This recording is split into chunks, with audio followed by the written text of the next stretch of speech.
남은 자는 예루살렘에서부터 나올 것이요 피하는 자는 시온 산에서부터 나오리니 여호와의 열심히 이 일을 이루리라 하셨나이다 하니라.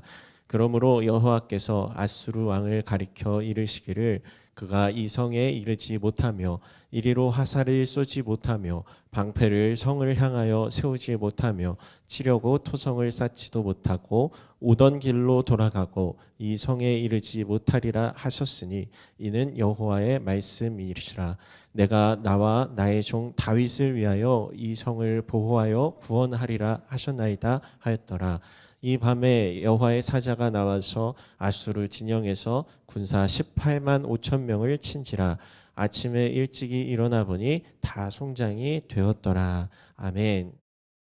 여러분, 여러분에게 있어서 우리 하나님은 어떤 분으로 고백되어집니까?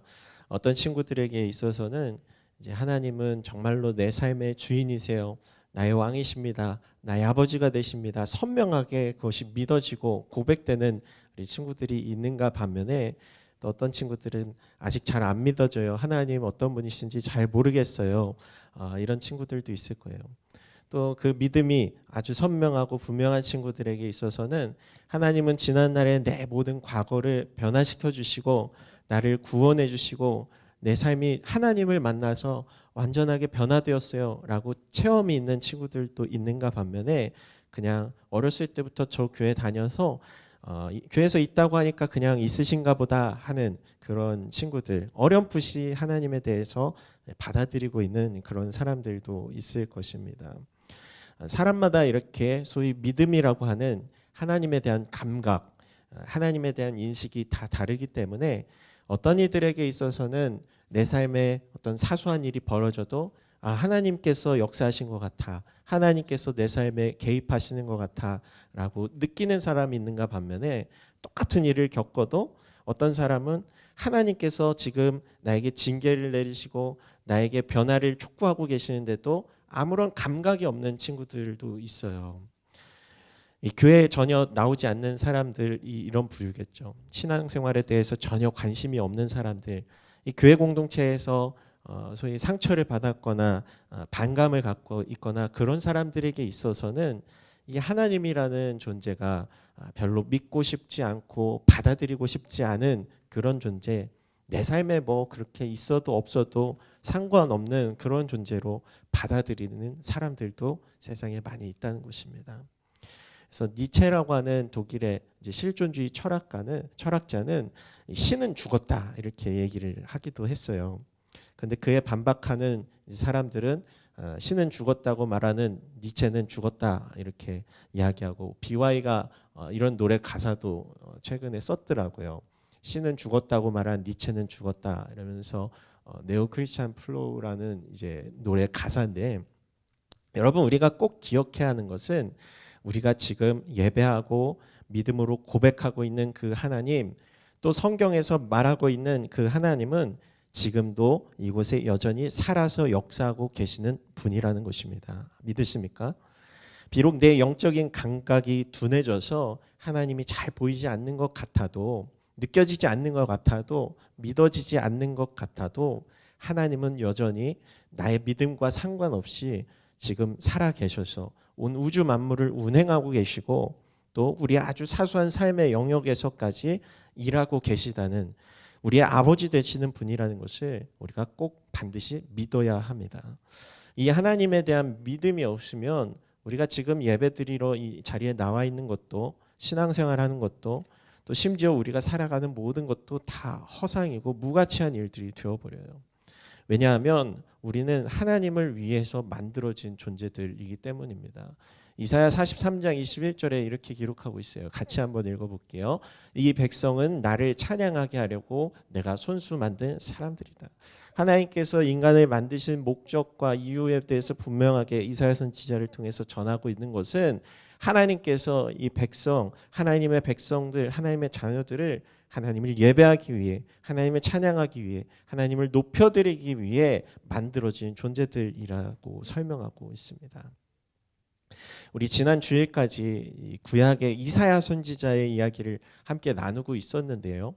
이사야 선지자는 우리의 죄의 문제를 해결하기 위해서 종으로 오신 우리 예수님의 모습을 그리고 있었어요. 그분의 볼품없는 모습, 연약한 모습, 매력 없는 모습이지만 우리의 모든 죄의 문제를 해결해 주실 이 대속제물로 오셨다. 어린 양의 모습으로 오셨다라고 예언했다고 했는데, 오늘 읽은 이 열왕기하 말씀은 이사야 선지자가 실제로 활동하던 당시의 이야기입니다. 이때 남유다 왕국은 히스기야라고 하는 유명한 다윗 다음으로 하나님을 사랑했던 왕으로 평가받은 왕이었는데요. 이 히스기야 왕 때 벌어진 이야기예요. 아수르라고 하는 나라 여러분 들어봤죠? 아수르, 뭐 메소포타미아 문명 이야기를 역사 속에서 배우면서 아수르, 이집트, 뭐 바벨론 이런 고대 근동 나라들의 이야기를 여러분 들어봤을 텐데, 이때 이스라엘 주변에는 이렇게 강한 나라들이 참 많이 있었어요.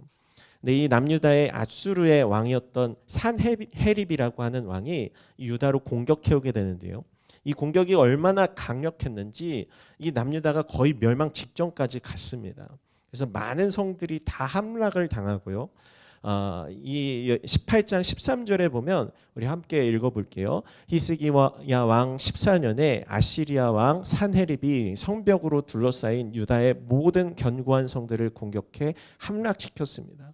이 산헤립이 남유다를 쳐들어와서 공격하는데 그냥 추풍낙엽처럼 남유다의 모든 성읍들이 다 무너지기 시작하는 거예요. 함락당하고, 이 그 산헤립의 부하 장수였던, 이름이 좀 특이한데 랍사게라고 하는 이 장수는 심지어 이 예루살렘을 앞에서 히스기야 왕에게 막 소리치면서 백성들을 이렇게 선동하며 이런 이야기도 합니다. 18장 30절에 히스기야 왕이 너희더러 여호와를 신뢰하라고 해도 너네들 설득당하지 마. 그가 여호와께서 분명 너희를 구해낼 것이며 이 성이 아시리아 왕의 손에 넘어가지 않을 거라고 말해 너희로 여호와를 신뢰하도록 설득하지 못하게 해라. 쉬운 말로, 야 너희들 왕이 하나님 믿으라고 해도, 하나님 신뢰하라고 해도, 하나님 너희들 구하실 거라고 해도 믿지 마. 다 거짓말이야. 이런 식으로 이들을 선동하고 있는 거예요. 또 35절에 심지어는 하나님을 모독하며 이런 말을 이 랍사게가 내뱉는데요. 그 나라의 모든 신들 가운데 누가 그 땅을 내 손에서 구해낼 수 있었느냐? 그러니 여호와라고 내 손에서 예루살렘을 구해낼 수 있겠느냐? 야, 우리 아수르 나라 엄청나거든. 우리가 공격해서 지금까지 살아남은 나라들 없었어. 그리고 그들이 섬기던 신들도 다 무너졌어. 우리가 짓밟았는데 너희가 섬기는 그 여호와 하나님도 똑같을 거야. 너희들 항복해. 이렇게 이야기하고 있는 거예요. 여러분, 이 모습은 마치 다윗이 소년 시절에 이 골리앗이 하나님을 모독하고 모욕하는 그 장면과 굉장히 오버랩되는 모습입니다. 지금 랍사게가 마치 골리앗처럼 이스라엘 백성들을 도발하면서 거기에 덧붙여 하나님을 욕되게 하고 있는 장면인 거예요. 너희가 섬기는 신, 너희가 믿는 그 신 가짜야, 거짓된 거야, 아무 힘 없는 그런 신이야 라고 이야기하면서 이들을 도발하고 있는데, 그런데 이 모습을 하나님께서도 지금 보고 계셨던 것입니다. 아수르의 공격으로 예루살렘까지 함락될 이 위기에 처한 히스기야 왕은 그제서야 이사야 선지자를 찾아가서 하나님의 도우심을 구하게 되는데요. 이 하나님의 놀라운 역사가 어떻게 시작되게 되었는가? 오늘 말씀을 통해서 우리가 섬기는 그 하나님은 어떤 분이신지, 히스기야가 경험한 그 하나님 어떻게 역사하셨는지 함께 살펴보기를 원하는데, 먼저 우리 하나님은 열심으로 그분의 일을 성취하고 이루시는 분이라는 거예요. 우리 31절의 말씀 같이 읽어보겠습니다. 남은 사람들이 예루살렘에서 나오고 피한 사람들이 시온산에서 나올 것이다. 만군의 여호와의 열심히 이 일을 성취할 것이다. 우리 하나님께서 유다 백성들을 구원해내시고 이 모든 전쟁을 끝내시고 이들이 회복될 것에 대해서 약속하시는 장면인데, 그 일을 내가 반드시 이룰 거야. 이 일을 내가 열심으로 성취할 거야 라고 말씀하시는 거예요. 내가 만약에 히스기야라면 하나님께 기도할 때 하나님께서 야, 너 기도했어? 뭐 적당히 때 봐서 내가 들어줄게. 이게 아니라요. 내가 너의 기도 100% 아니 그 이상으로 내가 반드시 응답해 줄 거야. 내 열심으로 그 일을 이루어 줄 거야. 너 딱 기다려. 이렇게 말씀하고 계신 거예요. 자신의 백성들에게 닥친 이 어려움과 문제를 우리 하나님은 결코 방관하거나 놓아두시는 것이 아니라 히스기야가 하나님 앞에 무릎 꿇고 자복하며 기도할 때 적극적으로 그들의 구원의 역사를 이루실 것에 대해서 말씀하고 계신 거예요. 자신의 백성들에게 닥친 이 어려움 가운데서 내가 열심으로 그 일을 성취할 거야, 이뤄낼 거야, 너희를 구해낼 거야 라고 우리 하나님께서 약속하시는데, 이 성경 곳곳에서는 우리 하나님께서 이를 계획하시고 성취하시는 분이라고 말씀하십니다. 예레미야 33장 2절 말씀에 이를 행하시는 여호와, 그것을 만들며 성취하시는 여호와라고 기록하고 있고, 또 잠언 16장 3절에 너의 행사를 여호와께 맡기라, 그리하면 내가 경영하는 것이 이루어지리라. 우리가 하나님 앞에 나의 일을 맡겨드리고 하나님의 도우심을 구할 때 그분은 나에게 역사하시고 내 삶 가운데 강하게 함께 하시고 개입하시는 분, 그리고 그 일을 성취하시는 분이라고 성경은 말씀하고 있는 거예요. 우리 인생의 문제에도 마찬가지일 거예요. 내 인생의 문제를, 내 삶에 닥친 이 어려움을 하나님 앞에 맡기고 기도할 때 하나님이 놀라운 일을 이루기 시작하십니다. 열심으로 우리의 삶 가운데 개입하셔서 그 일을 반드시 이루시고 성취하시는 분이 바로 우리 아버지 되신 하나님이시라는 거예요. 그런데 왜 하나님은 열심을 다해서 그 일을 이루시고 성취하신다 말씀하실까요? 그것은 그분의 영광을 위해서예요. 19장 34절 말씀 함께 읽어보겠습니다. 내가 나를 위해 또 내 종 다윗을 위해 이 성을 지켜 구할 것이다. 아멘. 우리 하나님께서 자신의 백성을 구원하시는 이유와 목적은 다른 게 아니에요. 하나님께서 그들의 백성과 하신 그 약속을 지키기 위해 하나님의 자신의 영광을 위함입니다. 쉬운 말로 하나님의 명예를 위해서라고도 할 수 있어요. 야, 그래도 이스라엘 너희들 명색이 내 백성들인데 아무리 말 안 듣고 말썽 부리고 죄 지어도 그래도 하나님께서 세우신 나라인데, 그리고 심지어 하나님께서 이 다윗의 왕조를 세우실 때 하신 약속이 있었단 말이에요. 그러니까 무슨 약속을 하셨냐면, 다윗이 하나님 앞에 제가 성전을 지어드리고 싶습니다 이렇게 이야기했을 때 그 마음을 기쁘게 받으시고 이 나단 선지자를 통해서 말씀하셨거든요. 전능하신 여호와께서 말씀하신다. 내가 양떼를 따라다니던 너를 목장에서 데려다가 내 백성 이스라엘의 통치자로 삼았다. 내가 어디로 가든지 너와 함께했고 내 앞에서 모든 원수들을 끊어내었다.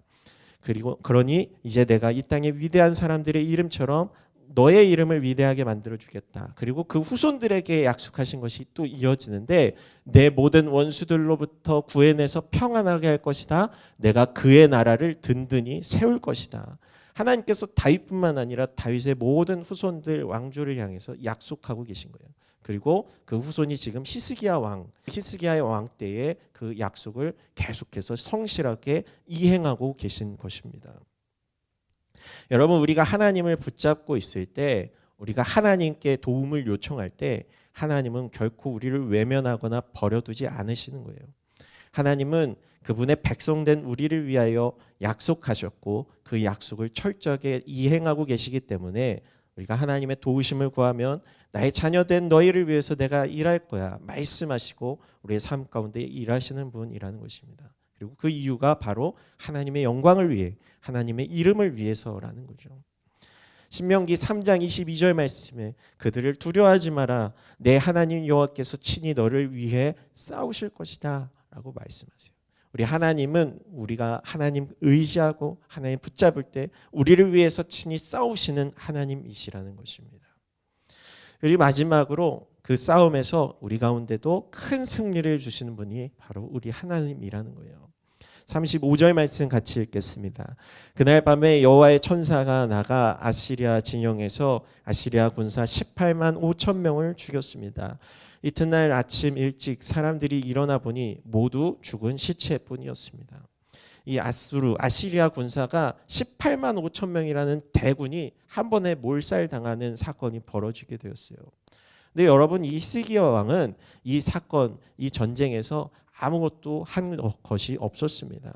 그들의 군사를 일으킨 것도 아니고 대적할 수 있었던 상황도 아니고 그저 함락 직전에 하나님 앞에 무릎 꿇고 기도했던 것뿐이었다는 거예요. 하나님은 다윗과 맺었던 그 언약을 이루시기 위해 다윗의 후손인 히스기야의 때에 역사하고 계십니다. 비록 다윗은 죽었지만 그 언약을 이행하시기 위해서 지금 하나님의 방식으로 싸우고 계시다는 거예요. 그런데 여러분, 이 18만 5천 명의 아수르 군사들이 무너지는 그 장면 속에서 우리가 아무런 공로도 아무런 영광도 없었던 이 모습은 우리의 삶 가운데 하나님께서 일으킨 구원 사건과 똑같습니다.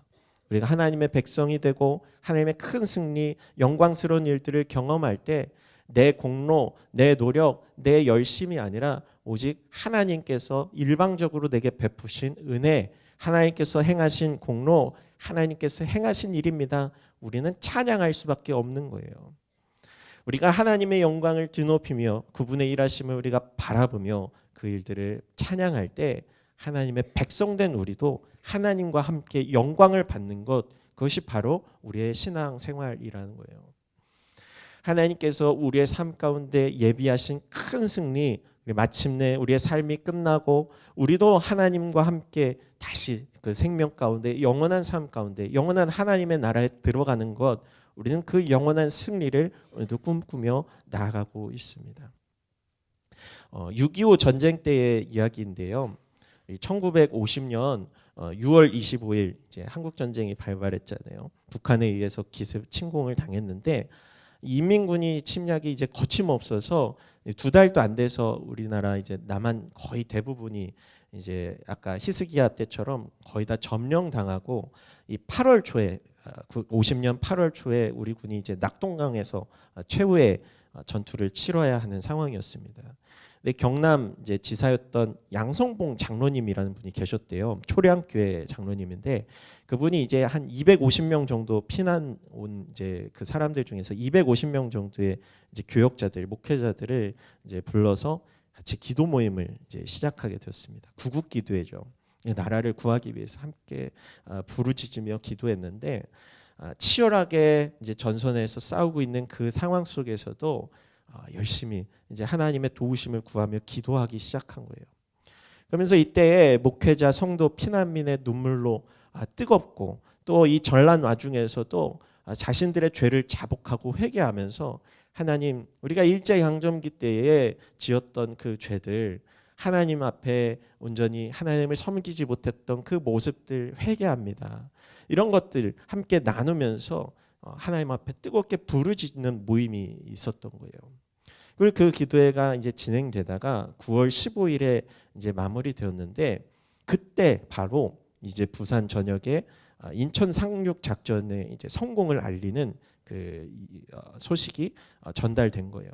이들이 기도한 지 3일 후에 메가더 장군이 아무도 예상하지 못했던 방식으로 인천 상륙 작전을 감행했고 이 회개 기도가 있은 후 3일 만에 큰 구원의 역사가 이 땅 가운데 벌어지게 된 거죠.